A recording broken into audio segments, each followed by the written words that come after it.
تو ہمارے پاس اب کون سا راستہ بچتا ہے؟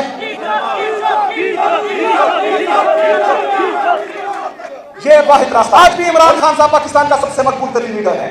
آج بھی پاکستان تحریک انصاف پاکستان کی سب سے مقبول ترین جماعت ہے. اور گلگت بلتستان کے الیکشن میں آپ دیکھ رہے ہیں کہ باقی لوگ جو بگوڑے ہوئے ہیں, جو سرٹیفائڈ چور ہے, وہ وہاں پر تقریریں کرتے ہیں اور ہمارے صوبائی صدر کو آپ جو ہے صبح بدر کر رہے ہیں. یہ جیتا جاگتا ثبوت ہے. الیکشن کمشنر صاحب, آپ کے علم میں ہونا چاہیے کہ میں یہاں کمپین نہیں کر رہا, کیونکہ وہ تلوار بھی جو ہے میرے گلے میں ہمیشہ انہوں نے لٹکائی ہوتی ہے. گلگت بلتستان کی عوام جو بے عزتی وہاں کی حکومت نے ان کے مہمانوں کی کی ہے, وہ اس کا بدلہ انشاءاللہ تعالی 7 جون کو ضرور لے گی. گلگت بلتستان کی عوام حق اور سچ کے ساتھ کھڑی ہوگی. گلگت بلتستان کی عوام اپنے ووٹ کی حفاظت کرے گی انشاءاللہ تعالی. یہ 4 باتیں میں نے کی ہیں, اس میں نے کہیں یہ نہیں کہا کہ گلگت بلتستان کی عوام کس کو ووٹ دے. الیکشن کمشنر صاحب, میں نے کمپین نہیں چلائی, میں نے صرف اتنا کہا ہے کہ گلگت بلتستان کی عوام وہ حق اور سچ کا ساتھ دے گی. جو ان کے حقوق کی جنگ لڑے گا, جو ان کی خود مختاری کی جنگ لڑے گا, جو ان کی خودداری کی جنگ لڑے گا, جو ان کے پاکستان کی حفاظت کرے گا, جو پاکستان کی صلاحیت کی حفاظت کرے گا, جو بھی پاسپورٹ کی عزت دلائے گا انشاءاللہ تعالی, گلگت بلتستان کی عوام اسے ووٹ دے گی انشاءاللہ تعالی. جیسا کہ میں آلریڈی اعلان کر چکا ہوں, خیبر پختونخوا کی عوام, میں آپ سے پوچھتا ہوں, آپ نے ووٹ کس کو دیا تھا؟ کس کو دیا تھا؟ تو کیا آپ چاہتے ہیں کہ آپ کی صوبائی حکومت آپ کے اور میرے لیڈر کے سامنے جو آپ کا بجٹ 2026 اور 27 آنے والا ہے وہ اس کے سامنے پیش کرے؟ آپ چاہتے ہیں؟ چاہتے ہیں. ہم بھی چاہتے ہیں, کیونکہ خیبر پختونخوا کی عوام نے عمران خان صاحب کو مینڈیٹ دیا ہے. یہاں پر حکومت عمران خان صاحب کی ہے. پوری خیبر پختونخوا کی عوام چاہتی ہے کہ اس کے فیصلے بھی عمران خان صاحب کی ویژن کے مطابق ہو.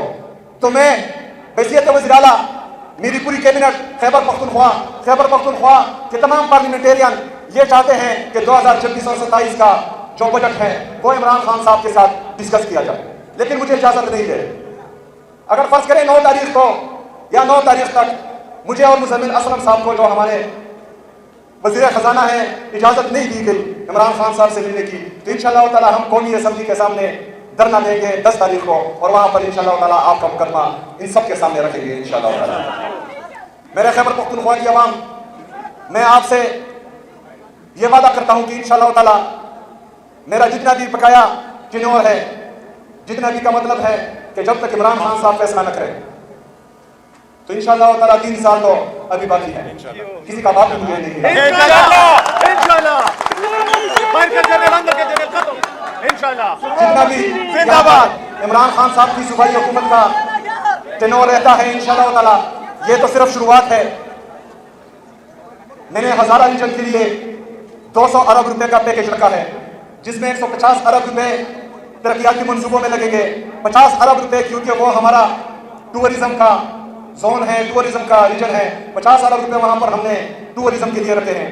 اسی طرح انشاءاللہ دھیر موٹر وے, سوات موٹر وے phase 2, Peshawar D Ali Khan motor وے, اور بہت سی اسکیمیں آپ کے سامنے آئے گی. اس کے ساتھ ساتھ نوجوانوں, آپ کے لیے انشاءاللہ تعالی 2026 اور 27 میں یوتھ پالیسی لا رہا ہوں, آپ کے لیے انٹرنشپ پروگرامز لا رہا ہوں انشاءاللہ تعالی, آپ کے لیے سکلز ڈیولپمنٹ کے لیے ایک نئے انشاءاللہ تعالی بہت سارے منصوبے لا رہا ہوں. اس کے ساتھ ساتھ جو ہمارے پرسنز ود ڈسیبلٹیز ہیں ان کے لیے بھی ہم کوشش کریں گے کہ بہترین قسم کا انٹرسٹ فری لون لے آئیں, تاکہ وہ خود مختار ہو, وہ اپنے کاروبار شروع کرے اور کسی کے محتاج نہ ہو. ان کے لیے بھی انشاءاللہ تعالی بہترین اسکیم آنے والی ہے.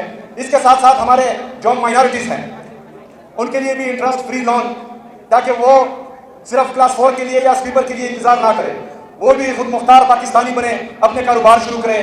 ان کے لیے بھی انشاءاللہ تعالی ہم انٹرسٹ فری لون لا رہے ہیں.